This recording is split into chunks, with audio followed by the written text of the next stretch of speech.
नमस्कार दोस्तों, मैं हूँ रेनू भाटिया और आप सुन रहे हैं रब कथा प्रेजेंट श्रीमद् भागवत कथा एज इट इज। ये है 34वां एपिसोड और आप सुन रहे हैं नवा स्कंद 17वां अध्याय।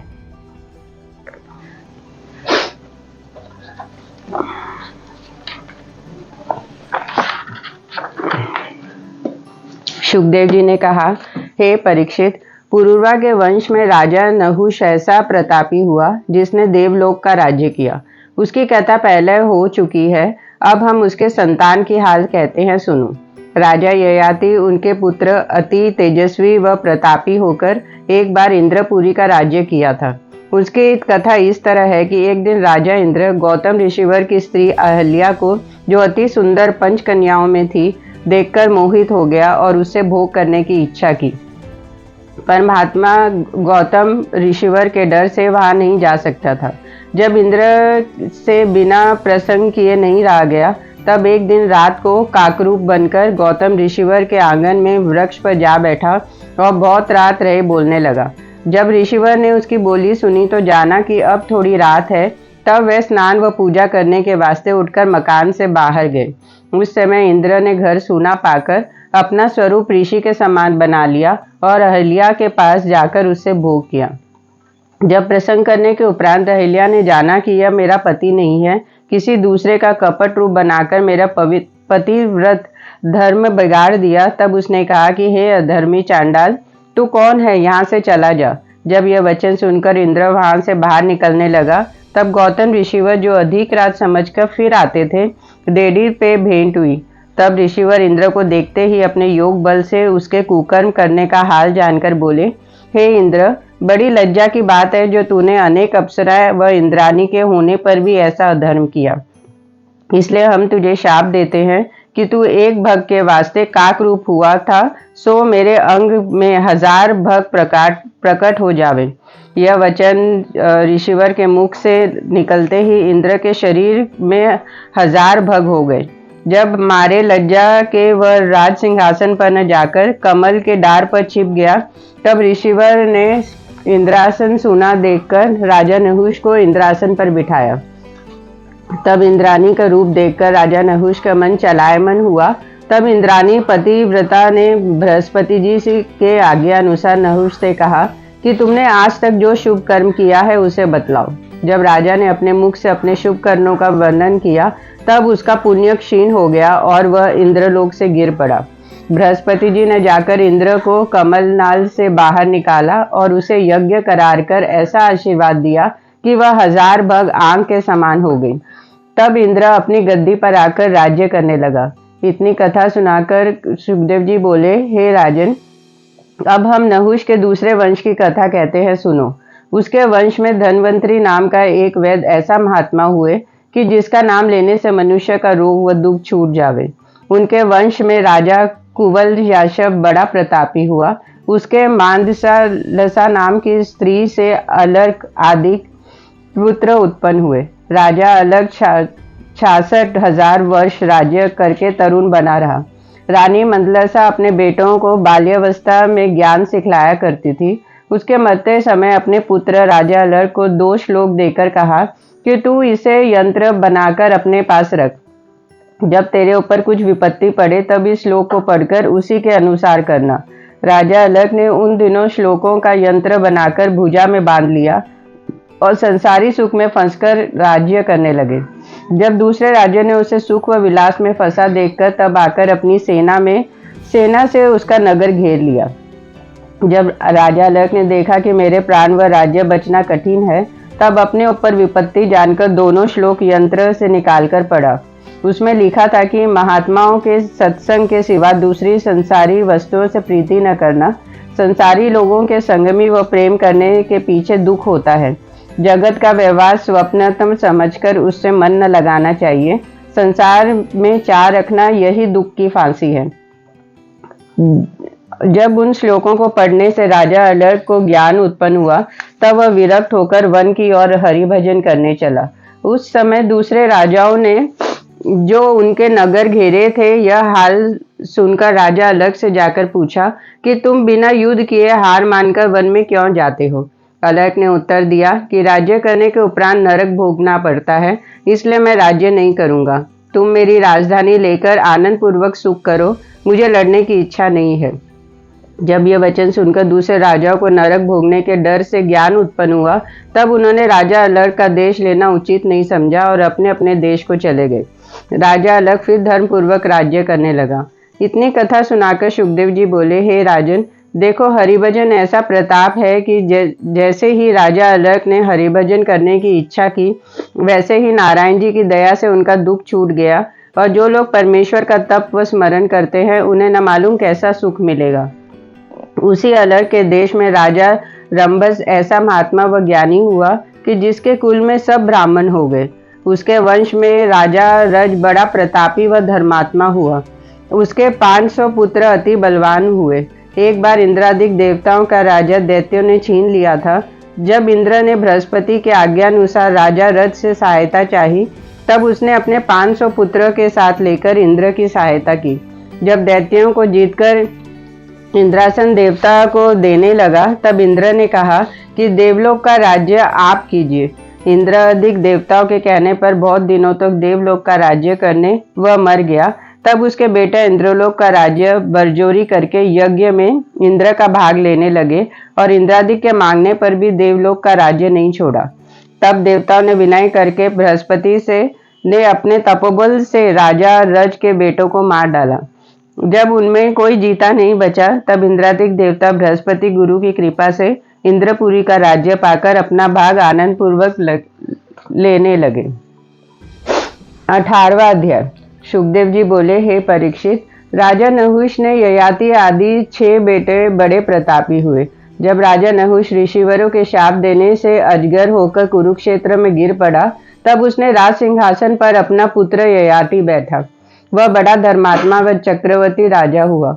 उसने दूसरे देश के राज्य सहभाग करके अपने भाइयों को बांट दिया और अपना विवाह शुक्राचार्य की कन्या देवयानी से किया। फिर उसने वर्षों वर्ष दैत्य की बेटी शमिष्ठा के साथ भी विवाह कर लिया। इतनी कथा सुनकर परीक्षित ने पूछा, हे मुनिनाथ, राजा ययाति ने क्षत्रिय होकर शुक्राचार्य ब्राह्मण की कन्या किस तरह ब्याही थी, यह मेरा संदेह दूर कीजिए।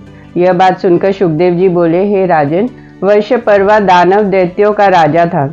एक दिन उसकी बेटी शमिष्ठा शुक्र गुरु की कन्या देवयानी को साथ लेकर 1000 दासियों समेत अपने बाग में तालाब पर स्नान करने गई। जब शमिष्ठा, देवयानी और दासियां अपने अपने वस्त्र तालाब से किनारे उतारकर जल क्रीड़ा व स्नान करने लगी, उसी समय महादेव व नारद जी घूमते हुए वहां आ गए। उनको देखते ही सब लड़कियों ने लज्जित होकर अपने अपने वस्त्र पहन लिए। शमिष्ठा ने जल्दी से भूलकर तब देवयानी के वस्त्र पहन लिए। तब देवयानी क्रोधित होकर बोली कि हे शमिष्ठा, मेरे वस्त्र पहनने योग्य तू नहीं है, क्योंकि तेरे पिता मेरे बाप का शिष्य है। मैं ब्राह्मण की कन्या हूँ, मेरा वस्त्र तूने क्यों पहना? जैसे यज्ञ की आहुति कुत्ता उठा ले या शूद्र होकर वेद पढ़े, वैसा ही काम तूने किया। जब देवयानी शमिष्ठा को ऐसे दुर्वचन कहा, तब उसने क्रोध करके उत्तर दिया, क्यों तू भिखारी की कन्या होकर मुझे ऐसी बात कहती है? तेरे पिता ने जन्म भर मेरे बाप से भीख मांगकर तेरा पालन किया, सो तू मेरी बराबरी करती है। ऐसा वचन सुनकर शमिष्ठा ने क्रोधावश देवयानी को, जो बिना कपड़े खड़ी थी, कुएं में ढकेल दिया और आप दासियों समेत घर चली गई। उसी समय हरि इच्छा से राजा ययाति अहेर खेलते हुए वहां पहुंचे और अपने सेवक को पानी लेने के लिए उसी कुएं पर भेजा। जब उसने एक स्त्री अति सुंदर कुएं में गिरी देखकर राजा से यह समाचार कहा, तब ययाति ने जाकर देखा कि एक कन्या रूपवती उसे देख पड़ी। जब उसने अपना वृत्तांत कहकर राजा से निकालने के लिए कहा, तब ययाति ने अपना दुपट्टा उसके पहनने के लिए फेंक दिया और उसका हाथ पकड़कर कुएं से बाहर निकाल दिया। उस समय देवयानी बोली, हे राजन, हरि इच्छा से ऐसा संयोग हुआ जो तुमने मेरा हाथ पकड़ा, इसलिए मेरा विवाह तुम्हारे साथ होगा। बृहस्पति के पुत्र कच्छ ने मुझे ऐसा शाप दिया था कि मेरा विवाह ब्राह्मण से न होगा, इसलिए मेरा विवाह ब्राह्मण से नहीं हो सकता। राजा भी उस पर मोहित हो गया था। परमेश्वर की इच्छा इसी तरह जानकर देवयानी से विवाह करके अंगीकार किया, उससे राजमंदिर को चला गया। देवयानी ने वहां से रोती हुई अपने घर आकर शुक्राचार्य से कहा कि हे पिता, शमिष्ठा ने तुमको भीख मांगने वाला कहा और मुझे कुएं में ढकेल दिया। राजा ययाति ने आकर मुझे कुएं से बाहर निकाला, तब मेरे प्राण बचे। यह बात सुनते ही शुक्र जी ने क्रोधित होकर विचारा कि पुरोहिती करने से खेत का गिरा हुआ अन्न चुनकर खाना अच्छा होता है, उससे कोई अपमान तो नहीं करता। शमिष्ठा ने राज्य व धन के मद में मेरी बेटी को कुएं में गिरा दिया, इसलिए अब वर्ष परवा से राजा से कहना न चाहिए। शुक्र जी ऐसा विचार कर देवयानी कन्या समेत उसके राज्य छोड़कर वहां से चल दिए। वर्षा पर्व जब यह हाल सुना तो उसने घबराकर कहा कि उन्हीं के आशीर्वाद से यह सब राज्य व सुख मुझे मिला है, नहीं तो देवता लोग अब तक मुझको मारकर निकाल देते। उनके चले जाने से मेरा राज्य व धन जाता रहेगा। यह समझकर वर्ष पर्वत दौड़ता हुआ शुक्र गुरु के शरण में आया और हाथ जोड़कर विनय किया कि महाराज, मेरा अपराध क्षमा करके फिर मुझे मकान पर चलिए। राजा के यह दीन वचन सुनकर शुक्र जी बोले, हे राजन, तुमने मेरा कुछ अपराध नहीं किया, पर तुम्हारी कन्या ने देवयानी का अनादर किया है। जिस बात में यह प्रसन्न हो वही काम करो, तब फिर तुम्हारे देश में चलकर रहूं। जब वर्ष परवा ने देवयानी से बहुत विनती करके प्रसन्न करने के लिए कहा, तब वह शमिष्ठा का सब हाल कहकर बोली, हे राजा, जिसके साथ मेरा विवाह शुक्राचार्य करे, वहां शमिष्ठा 1000 दासियों अपने साथ लेकर मेरे सेवा में रहे तो मुझे प्रसन्नता हो। यह सुनकर राजा ने विचारा कि शुक्र गुरु सदा हमारे कुल की रक्षा करते आए हैं, इनके प्रसन्न हुए बिना मेरा कल्याण न होगा। यह सोचकर राजा ने शमिष्ठा से यह सब हाल कहकर उससे पूछा कि हे पुत्री, तेरा मोह करने में शुक्राचार्य के क्रोध से हमारे वंश व राज्य का नाश हो जाएगा और तेरे दासी होने से हमारा कल्याण है, इसमें क्या करना चाहिए? यह वचन सुनकर शमिष्ठा बोली, हे पिता, मेरा शरीर आपसे उत्पन्न व पालन हुआ है, आप जिसे चाहे उसे मुझको दे डालें। यह बात सुनकर वर्ष परवा बोला, हे देवयानी, तुम्हारा कहना मुझे अंगीकार है। जब देवयानी यह बात सुनकर प्रसन्न हुई, तब शुक्राचार्य कन्या समेत फिर अपने स्थान पर आकर रहने लगे। इतनी कथा सुनकर परीक्षित ने पूछा, हे मुनिनाथ, बृहस्पति के बेटा कच्छ ने देवयानी को क्यों शाप दिया था, इसकी कथा सुनाइए। शुकदेव जी बोले, हे राजन, एक बार युद्ध में देवताओं के हाथ से बहुत दैत्य मारे गए, पर उन्हें शुक्राचार्य ने संजीवनी विद्या से जिला दिया। जब लड़ाई होने के उपरांत देवता ने बृहस्पति जी से यह समाचार सुना, तब इंद्रादिक देवताओं ने बृहस्पति गुरु से कहा कि महाराज, आप भी अपने बेटे कच्छ को शुक्र जी के पास भेज दीजिए, वह उसके शिष्य होकर संजीवनी विद्या पढ़ आवे। जब बृहस्पति ने देवताओं के कहने से कच्छ को संजीवनी विद्या पढ़ने के लिए भेज दिया, तब कच्छ ने शुक्राचार्य के शरण में जाकर दंडवत करके विनय किया, महाराज, मैं संजीवनी विद्या पढ़ने आया हूँ। शुक्राचार्य ने उसे अपने घर में रखकर संजीवनी विद्या सिखलाने लगे। देवयानी और कच्छ से अति प्रीति हो गई।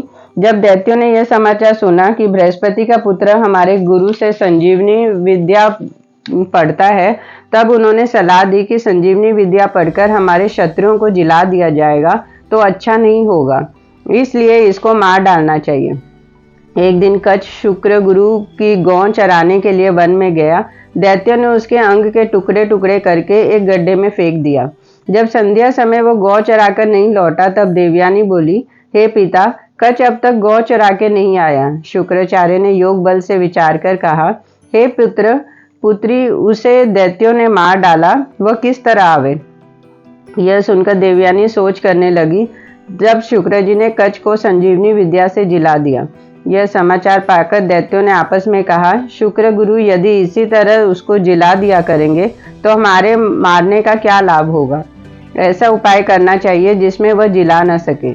यह विचार कर दैत्य ने गौ चराते समय फिर कच्छ को मार डाला और उसके अंग एक की मदिरा चुवाकर शुक्र गुरु को पिला दिया। जब संध्या समय कच्छ फिर नहीं आया, तब देवया ने विनय करने से शुक्राचार्य ने ध्यान धरकर तीनों लोकों में देखा, पर उसका पता नहीं लगा। जब अपने आत्मा में ध्यान लगाया, तब उसको पेट में देखकर जाना कि दैत्यों ने उसकी मदिरा चुवाकर मुझे पिला दी है। यह दशा देखकर शुक्राचार्य ने कहा, हे पुत्री, कच्छ के जलाने से मैं मर जाऊंगा। देवयानी हाथ जोड़कर बोली, महाराज, आप ऐसा उपाय कीजिए जिसमें आप वह दोनों जीते रहे। तब शुक्र जी ने मंत्र पढ़कर अपने पेट से कच्छ को जिला दिया और उसी जगह संजीवनी विद्या उसको पढ़ाकर कहा कि हे कच्छ, जब तुझे अपने पेट से निकालकर मैं मर जाऊं तब तू इसी विद्या से मुझको जिला देना। कच्छ बोला, बहुत अच्छा। जब शुक्र जी ने अपना बेटा पेट चीरकर कच्छ को जीता बाहर निकाला और आप मर गए, तब कच्छ ने संजीवनी विद्या से उनको जिला दिया। जब कुछ दिनों के उपरांत कच्छ शुक्र गुरु से विदा होकर अपने घर जाने लगा, तब देवयानी उससे बोली कि तुम अपना विवाह मेरे साथ करो। कच्छ ने उत्तर दिया कि गुरु की कन्या बहन समान होती है, इसलिए तुमसे विवाह नहीं कर सकता। इसी बात पर देवयानी क्रोधित होकर उसको शाप दिया कि जो संजीवनी विद्या तूने मेरे पिता से पढ़ी है वह तुझको भूल जावे। यह वचन सुनकर कच्छ बोला कि हे देवयानी, धर्म करते हुए तूने मुझे शाप दिया, इसलिए मेरा विवाह ब्राह्मण से न होए। ऐसा शाप देकर कच्छ अपने बाप के पास चला गया। हे परीक्षित, देवयानी को शाप होने का यही कारण था, सो मैंने तुमको सुना दिया। अब देवयानी के विवाह की कथा कहते हैं, सुनो। जब शुक्राचार्य वर्ष पर्वा के देश में आकर बसे, तब उन्होंने कुछ दिन बीतने पर परमेश्वर की इच्छा अनुसार राजा ययाति को बुलाकर अपनी कन्या उनको विवाह दी और शमिष्ठा को 1000 दासियों समेत दहेज में देकर राजा ययाति से कहा कि तुम शमिष्ठा को अपनी सेज पर मत बिठलाना। देवयानी ने भी इस बात का वचन ययाति से ले लिया। जब राजा ने कहा कि मैं शमिष्ठा से भोग नहीं करूंगा, तब शुक्राचार्य ने देवयानी को शमिष्ठा और 1000 दासियों समेत बहुत सा भूषण व वस्त्र आदि दहेज में देकर विदा किया। राजा ययाति देवयानी समेत राज मंदिर में आकर उसके साथ भोग विलास करने लगा और शमिष्ठा को एक अति उत्तम स्थान देने के लिए बनवा दिया। कुछ दिनों बीतने पर राजा ययाति व देवयानी के 2 पुत्र यदु और तुर्वसु नाम उत्पन्न हुए। एक बार शमिष्ठा राजस्वल से शुद्ध हुई थी, सो उसी दिन राजा ययाति भी बाग में सैर करने जा निकले। शमिष्ठा ने हाथ जोड़कर विनय किया, महाराज, मैं भी आपकी दासी होकर आपसे भोग करने व संतान होने की इच्छा रखती हूँ। राजकन्या होकर दूसरे से भोग नहीं कर सकती। ऐसा वचन सुनकर राजा ने शुक्राचार्य को वचन याद करा के विचारा कि शमिष्ठा से भोग करने में मेरे लिए अच्छा नहीं होगा और वह देवकन्या होकर अपने मुंह से रति दान मांगती है। इसका कहना न मानने से भी मेरा धर्म नहीं रहता, इसलिए अब इसकी इच्छा पूरी करनी चाहिए। आगे जो मेरे प्रारब्ध में लिखा है वह मिट नहीं सकता। यह विचार कर राजा ने शमिष्ठा से भोग किया। फिर उसी तरह देवयानी से छिपाकर कभी कभी राजा उसके साथ भोग विलास करने लगे। कुछ दिनों तक यह बात छिपी रही। जब दुह और अरुण नाम के 2 पुत्र शमिष्ठा के राजा से होकर तीसरा गर्भ रहा, तब एक दिन शमिष्ठा देवयानी के पंखा हाँकती थी। उसी समय शमिष्ठा के 2 बालक वहां आकर खड़े हुए। देवयानी ने पूछा, हे शमिष्ठा, तेरे ये 2 पुत्र किस तरह उत्पन्न हुए और तीसरा गर्भ किससे रहा? शमिष्ठा बोली कि रात को किसी ऋषिवर ने आकर मुझसे स्वप्न में भोग किया था, इसी से 2 बालक होकर तीसरा गर्भ रहा। यह बात सुनकर देवयानी चुप हो गई, पर उसके मन में खटका हुआ। इसलिए कई दिन बीतने पर एक रोज देवयानी ने शमिष्ठा के मकान पर जाकर उन लड़कों से पूछा कि तुम्हारे पिता का नाम क्या है? तब बड़े बालक ने बताया कि मैं ययाति का बेटा हूँ। यह वचन सुनते ही देवयानी महाक्रोध से राजा के पास आकर बोली कि तुमने मेरे पिता के मना करने पर भी शमिष्ठा से भोग किया, इसलिए अब मैं तुम्हारे यहाँ नहीं रहूंगी। जब ऐसा कहकर देवयानी क्रोधावश अपने पिता के घर चली गई, तब ययाति उसे पीछे विनय करता हुआ पैदल दौड़ पड़ा, पर उसने नहीं माना और अपने बाप से जाकर यह बात कह दी।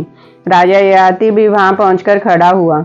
जब शुक्राचार्य ने जाना कि मेरे बरजने पर भी राजा ने शमिष्ठा से भोग करके संतान उत्पन्न की है, तब क्रोध करके कहा कि हे राजन, तूने बल के अभिमान से मेरा कहना नहीं माना, इसलिए तुझे शाप देता हूँ कि बूढ़ा और निर्बल होकर स्त्री पसंद करने योग्य न रहे और तेरा स्वरूप बिगड़ जावे। यह वचन उसके मुंह से निकलते ही उसी समय राजा बूढ़ा हो गया और उसके दांत टूट गए, बाल श्वेत हो गए और आंख से नम दिखने लगा। तब हाथ जोड़कर बोला, महाराज, अभी तक मेरा मन संसारी सुख से नहीं भरा, एक बार आप मेरा अपराध क्षमा कीजिए। यह दीन वचन सुनकर शुक्राचार्य ने अपनी बेटी का सुख विचार कर कहा कि हे राजन, मेरा शाप फिर नहीं सकता पर तेरे पांचों पुत्र में जो खुशी से तेरा बुढ़ापा लेकर अपनी जवानी तुझे दे, तो फिर तू युवा हो जाएगा। यह आशीर्वाद सुनते ही राजा प्रसन्न होकर देवयानी समेत राज मंदिर पर चले गए। उन्हीं दिनों शमिष्ठा के से पुत्र पुरु नामक स्त्री पुत्र उत्पन्न हुआ। राजा ने बड़े पुत्र से कहा कि तुम्हारे नाना ने हमको शाप देकर बूढ़ा बना दिया है, तुम अपनी जवानी हमको दे दो तो थोड़े दिन और संसारी सुख लूं। यदु ने समझा कि हमारे जवानी लेकर राजा मेरी माता से भोग करेंगे तो मुझको बड़ा अधर्म होगा। यह विचार कर उसने उत्तर दिया कि मैंने अभी तक संसारी सुख नहीं उठाया, इसलिए मैं अपनी जवानी नहीं दे सकता। बड़े पुत्र का यह वचन सुनते ही राजा ने तुर्वसु आदि 3 बालक जो यदु के बेटे थे उसको बुलाकर यही बात कही। जब उन्होंने यह सब इसी तरह उत्तर दिया तब ययाति ने शमिष्ठा के छोटे बेटे पुरु से कहा कि हे पुत्र, तुम अपनी जवानी मुझे दो, अब तुम्हारे सिवा दूसरे का भरोसा मुझको नहीं है। यह दीन वचन सुनते ही पुरु ने हाथ जोड़कर कहा, हे पिता, मेरा तन आपने उत्पन्न व पालन किया है, इसलिए जवानी क्या वस्तु है, अपने प्राण तुम्हारे पर निछावर कर सकता हूँ। कदाचित मैं 100 जन्म आपकी सेवा करूं तो भी आपसे अरुण नहीं हो सकता। जो बेटा बिना कहे माता पिता की सेवा करे वह उत्तम है, और जो कहने से करे वह मध्यम, और जो कहने पर चिड़चिड़ाकर ज्ञान का पालन करे उसको निकृष्ट समझना चाहिए। और जो पुत्र माता पिता की आज्ञा न माने वह मूत्र के तुल्य है। पुरु की यह बात सुनकर राजा अति प्रसन्न हुआ और अपना बुढ़ापा उसे देकर उसकी जवानी आप ले ली, और अपने चारों पुत्र को यह शाप दिया कि तुम लोग राज सिंहासन न पाओगे। जवानी लेकर राजा ने 1000 वर्ष तक संसारी सुख देवयानी के साथ उठाया और बहुत से यज्ञ व दान किया, पर उसका मन संसारी सुख से न भरा। 19वां अध्याय। शुकदेव जी ने कहा, हे परीक्षित, राजा ययाति बहुत दिनों तक संसारी सुख में फंसा रहा। जब यज्ञादि करने से उसका ज्ञान हुआ तब एक दिन उसने विचार किया कि हमने पुत्र की जवानी लेकर इतना सुख उठाया, तिस पर भी अभी तक इच्छा पूरी नहीं हुई। देखो, मिट्टी का घड़ा पानी डालने से भर जाता है और इंद्रियां इसका सुख पाने पर भी तृप्त नहीं होती। इसी तरह संसारी जाल में फंसे हुए मरने से मेरा जन्म अकार्थ हुआ, इसलिए अब परलोक जाने के लिए हरिभजन करना चाहिए। यह विचार कर राजा ने देवयानी से कहा, हे प्राण प्यारी, हमने अहेर खेलते समय वन में एक कौतुक देखा था, वह हाल कहते हुए हंसी आती है। देवयानी हाथ जोड़कर बोली, महाराज, मुझे भी वह चरित्र दिखाओ। राजा ने कहा कि ब्राह्मण की एक बकरी कुएं में गिरी पड़ी थी, उसको एक बकरे ने बाहर निकाला। सो बकरी ने उस बकरे को अपना स्वामी बनाकर बहुत दिनों तक उसके साथ संसारी सुख उठाया। जब उस बकरी के 2 पुत्र उत्पन्न हुए तब वह बकरा किसी दूसरी बकरी से फंस गया, इसलिए पहली बकरी अनादर होने से अपने ब्राह्मण के यहाँ चली गई। उस ब्राह्मण ने अपनी बकरी की सहायता करके बकरे को बधिया कर दिया।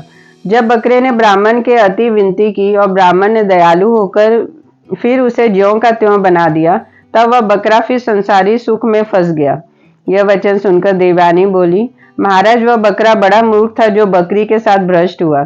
तब राजा बोले, यही दशा हमारी व तुम्हारी है।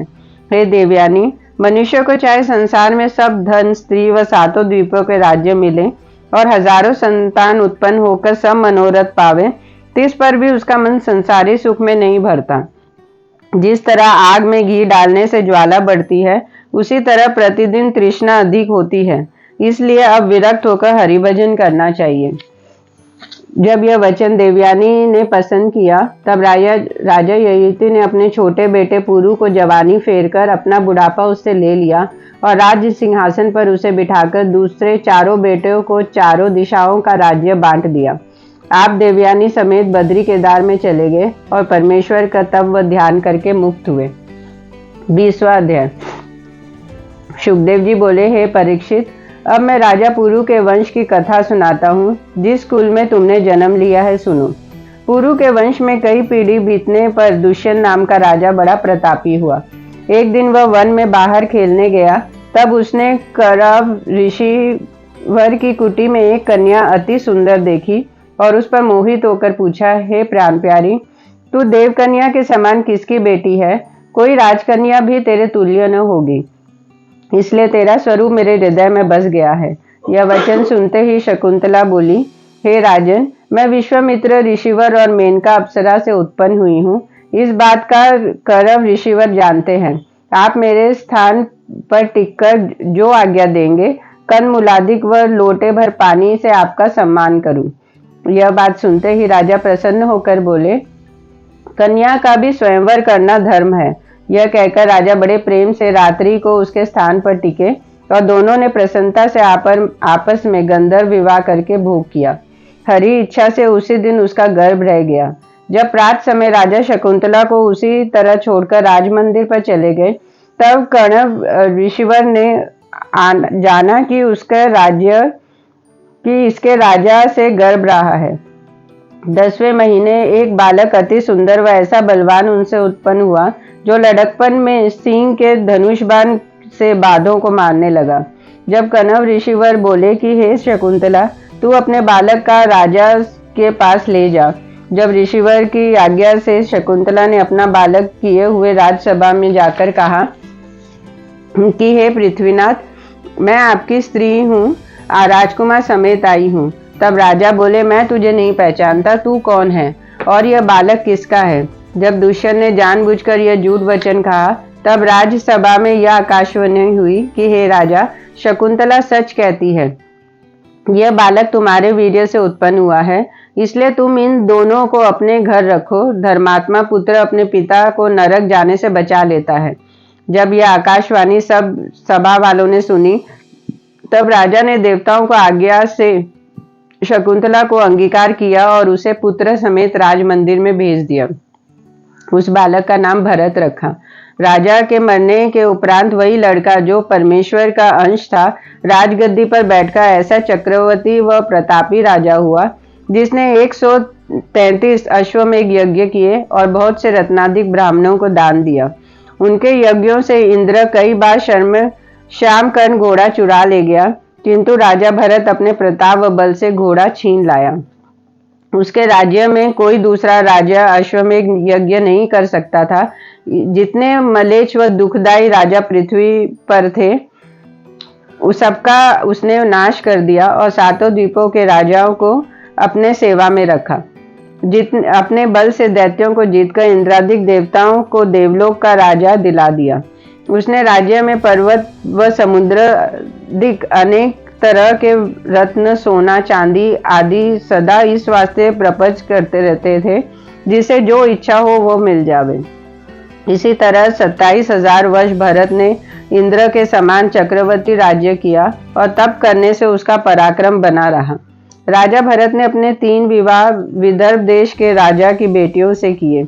जब हरि इच्छा से उनके कोई पुत्र कुरूप उत्पन्न हुए, तब रानियों ने इस डर से कि राजा भरत कहेंगी कि ये बालक हमारे वीर्य से नहीं हुए हैं, उन लड़कों को गंगा में फिकवा दिया। इसलिए राजा भरत संतान न होने की चिंता में रहा करते थे। कुछ दिन बीतने पर राजा ने कण्व ऋषिवर से मंत्र लिया। तब ऋषिवर ने पुत्र होने के लिए राजा भरत से यज्ञ कराया। उसी समय देवताओं ने प्रसन्न होकर भारद्वाज का नाम का बालक, जो ममता से हुआ था, लाकर भरत को दिया। राजा ने उसका विथट नाम रखकर पुत्र के समान पालन किया और भरत के मरने के उपरांत वह राजा हुआ। इतनी कथा सुनकर परीक्षित ने पूछा, महाराज, भारद्वाज किस तरह उत्पन्न हुआ था, उसकी कथा कहिए। सुखदेव जी बोले, हे परीक्षित, एक बार बृहस्पति ने अपने बड़े भाई उद्धत की स्त्री ममता से बरजोरी भोग किया, सो उसका गर्भ रह गया। उसने अपने स्वामी के डर से बालक को पेट में से गिरा दिया। वही पुत्र भारद्वाज था।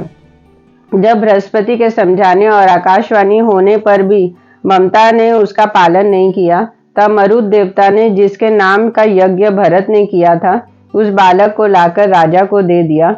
इस तरह भारद्वाज का जन्म हुआ। राधे राधे।